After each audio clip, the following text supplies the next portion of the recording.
కేంద్ర బడ్జెట్ బాగుందని Telangana state federation of chambers of commerce and trade president Ammanabolu Prakash తెలిపారు.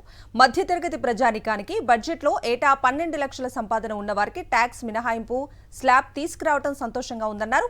ఈ కామర్స్లపై కేంద్ర ప్రభుత్వం నియంత్రణ చేయాలని, ట్రేడర్స్ కు మరింత అనుకూలంగా ఉండే విధంగా జీఎస్టీని సులభతరం చేస్తే బాగుంటుందన్నారు. ప్రైమ్ మినిస్టర్ ప్లస్ సీతారామన్ గారిని first of all on behalf of Telangana state federation chamber of commerce and ట్రేడర్స్ని వాళ్ళని వాళ్ళని థ్యాంక్స్ చెప్తున్నాము.